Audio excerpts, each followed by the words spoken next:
Hi everyone, I'm Garvita Chauhan, All India Rank 18 in RBI Grade B 2023, and today I'll be discussing my strategy on essay in English Phase 2. Before starting with the strategy, I would just say that most of us are we find writing an essay very difficult, and since we have not done it since our school days, and also for those of us who have written essay in some other competitive exams, even we feel that maybe our ideas, our vocabulary, way of writing might not be that impressive to fetch us very good marks. However, I would just like to remind all of you that this is not a English literature exam. So, the purpose why such prestigious organizations like UPSC, RBI, they involve writing essay in their recruitment process is just to understand whether we are able to gauge what the topic is, whether we are able to present what our ideas are in a very structured manner. That is what they are looking forward to, and not I don't think it matters whether we are putting in some flowery language or some impressive vocabulary. Nothing of that sort matters as much. Just that our structure has to be very strong.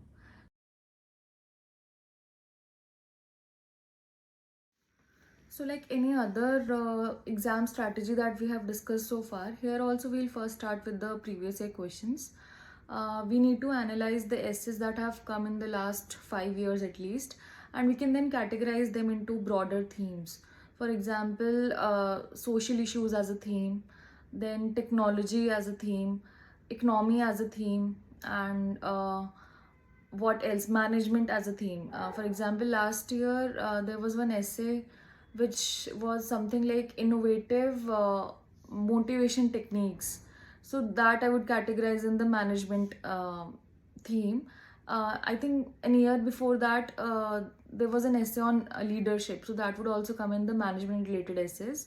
So these are the broader themes which I identified for myself. You can also go through these previous year questions and see how many number of themes and like what different themes you can categorize all the essays to. That would help you in making a structure on a particular theme of essay. Now coming on to the structuring of the essay, we are supposed to write an essay of 600 words. So I had divided these 600 words into 6 paragraphs of 100 words each, with an introduction and conclusion and 4 paragraphs in between.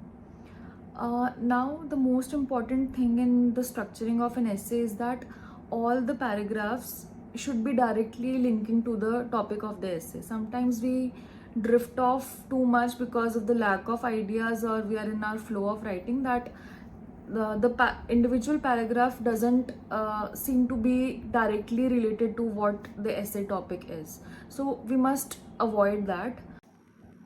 Secondly, there should not be an abrupt change of idea from one paragraph to another paragraph. We are supposed to write different ideas in different paragraphs, but there should be some connector from one paragraph to another paragraph. This would just ensure the coherence in your complete essay. Then thirdly, the paragraph should be very concise. You should not just keep on building on one line only. The whole idea should be completely discussed in that 100 words paragraph.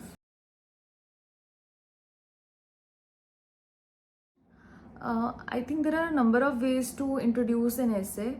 Some people like doing it with some data or report, some like doing it with some quotation related to that particular topic. Some even include an anecdote. In fact, I also prefer to start my essay with an anecdote only because it gives me a lot of scope for creativity.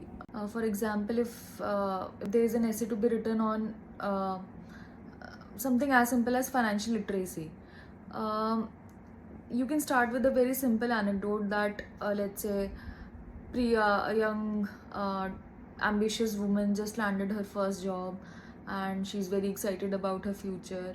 One evening she gets a call claiming that if she deposits this much money, then her investment would be doubled in this much time. So you can build on it in a couple of lines, and then you can maybe ask a question at the end of your introduction. Is being literate equivalent to being financially literate? then you can write your essay. And then in the conclusion, so basically starting your essay with an anecdote used to give me an added benefit that I would never had to think about my conclusion also. I would again call back to my introduction, whatever I had written. Now coming on to the body part of the essay, broadly I used two frameworks. One was what, why and how. The other one was pestle approach. So for example, in this particular example, financial literacy. So what is financial literacy, why is it needed, and how it can be achieved. And then fourth dimension could be challenges in achieving it, or like something can be built on from the top three to also include the fourth paragraph. Then the next framework was pestle approach: political, economic, social, technological, environmental, and legal. These dimensions, I would just pick up four out of these six, or sometimes even all six, howsoever the case would be according to the topic. And so basically, if you have some frameworks in mind, then you don't have to think too much about how to generate points in your essay.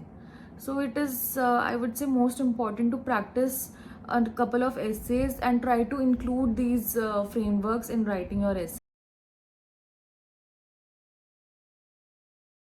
Now coming on to the conclusion part, since I preferred writing my introduction using an anecdote, in my conclusion I would again call back my introduction. For example, in the case that I discussed, I would say that schemes like initiatives like RBI कहता है can save a lot of citizens like this woman from falling into the traps of fraudsters, something on that sort. Like this is just an example. The other way to conclude is also to summarize whatever you have written in the essay. Then thirdly, you could even give a way forward according to the topic in your conclusion, like what more can be done, how the existing system can be improved in your conclusion part. So these are broadly the ways in which you can conclude the essay. Now I would move on to the next topic, which is time allocation and brainstorming of the essay.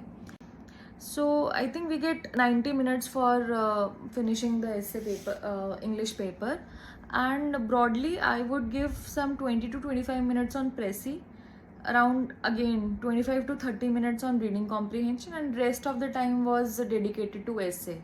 I would even finish the first two questions first and then write the essay with all the remaining time that I had.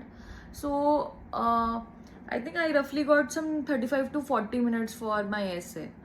Now to how to effectively utilize these 40 minutes for drafting your essay, at least 10 minutes have to be spent on brainstorming, like what you are going to write in your essay, in your four paragraphs, the introduction and the conclusion as well.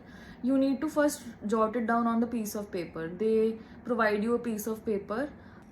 So out of these 10 minutes for brainstorming, first decide which essay you want to pick based on your ease. Don't go by the trend. Like many people say that certain types of essays are scored in a better manner. Don't go by that logic. Just see whichever topic you are most comfortable with and then stick on to it. Don't keep on changing the topic in between. After you have decided your topic, the rest 7 to 8 minutes try to structure it in, like first try to write all the random ideas that are coming into your mind with respect to that topic, and then categorize them into your paragraphs using the approach which we discussed earlier: what, why and how, or the other one, pestle approach, or any other approach that you can come up with. Try to put in all those random ideas into those brackets, and in the end you decide on your introduction and conclusion. Once that is done, then you start writing the essay in one go.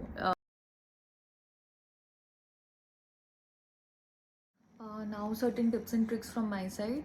I think brainstorming is the most important stage of drafting an essay.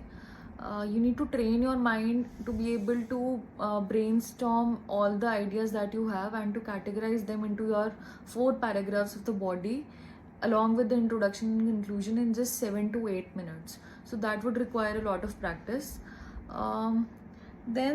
Secondly, doing your essay in the end has its own benefits. First thing is that you need to have certain free up mind space to be able to creatively write an essay. So it is better if we do it at the end, because if we do it in the beginning, then we always are very cautious about the time and everything, because there is everything left to attempt.